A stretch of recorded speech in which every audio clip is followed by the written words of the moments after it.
এই গরমে পাহাড়ের ভিডিওগুলো দেখে আশা করি ভালো লাগবে, তাই দিলাম। আর না মজা করলাম, আসলে ভিডিওগুলো অনেক দিন থেকেই জমেছিল, তাই ভাবলাম আজ একটা ছোট্ট ভিডিও করে আপলোড। অনেকগুলো অফবিট প্লেস ঘোরার পর আজ যাচ্ছি দার্জিলিংয়ের ভিড়ে ভরা ম্যাল দেখতে, আর ভিড় সামলে গ্লেনারির সামনে ফটো তুলতে। আমরা উত্তরবঙ্গ ট্যুরের থার্ড ডেতে স্টে করেছিলাম গুরুং হোমস্টে, আর তার ভিডিও আশা করি তোমরা সবাই দেখে নিয়েছো। ফোর্থ ডের মর্নিংয়ে গুরুং হোমস্টের স্পেশাল ব্রেকফাস্ট খেয়ে আমরা চললাম পাহাড়ি পথ ধরে দার্জিলিংয়ের দিকে যাওয়ার জন্য। আমরা একটা প্রাইভেট কার বুক করেছিলাম, কারণ তিনচুলেতে সেরকম শেয়ারিং কার অ্যাভেলেবল ছিল না। আর আমরা ভেবেছিলাম দার্জিলিং যেতে যেতে কয়েকটা প্লেস আমরা দেখে দেখে যাব।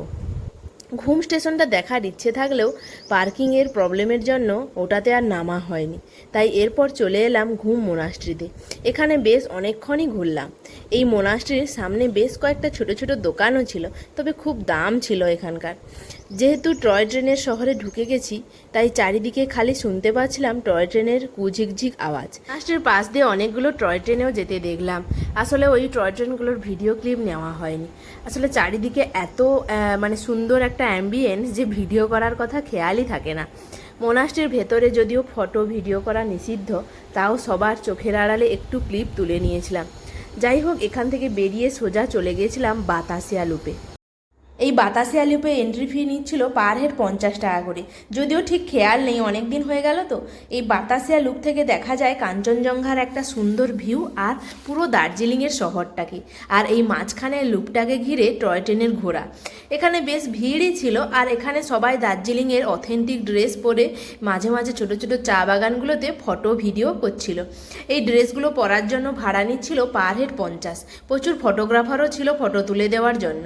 যদিও আমি এই ড্রেসগুলো পরে ফটো তুলিনি, আসলে তখন ইচ্ছে করছিল না। পরে যদিও ভাবছিলাম পরলে হয়তো ভালো হতো।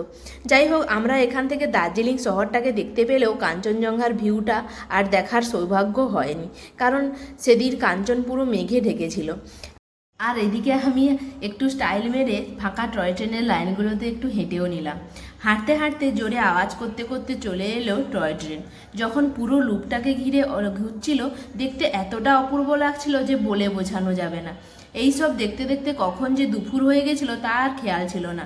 ড্রাইভার ফোন করতে খেয়াল হলো আমাদের হোটেলে ফিরতে হবে। এরপর আমরা চলে এলাম আমাদের হোমস্টে মানকিন হোমস্টেতে।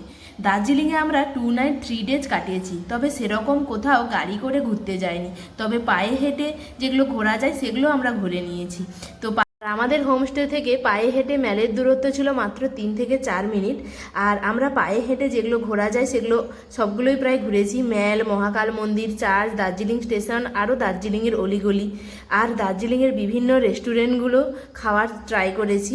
বিভিন্ন দোকানগুলোও ঘুরে দেখেছি। মোদ্দা কথায় দার্জিলিংয়ের ভিড়টা বেশ উপভোগ করেছি। আর এইবারের মতন আমাদের উত্তরবঙ্গ ঘোরা শেষ করছি। তবে আবারও যখন মন চাইবে তখন আবারও আসবো দ্য কুইন অফ হিলস দার্জিলিংয়ে। তো আমাদের উত্তরবঙ্গের ভিডিওগুলো কেমন লাগলো তা অবশ্যই কমেন্টে জানাবে। আর ভালো লাগলে অবশ্যই like, comment, share and subscribe. Tata.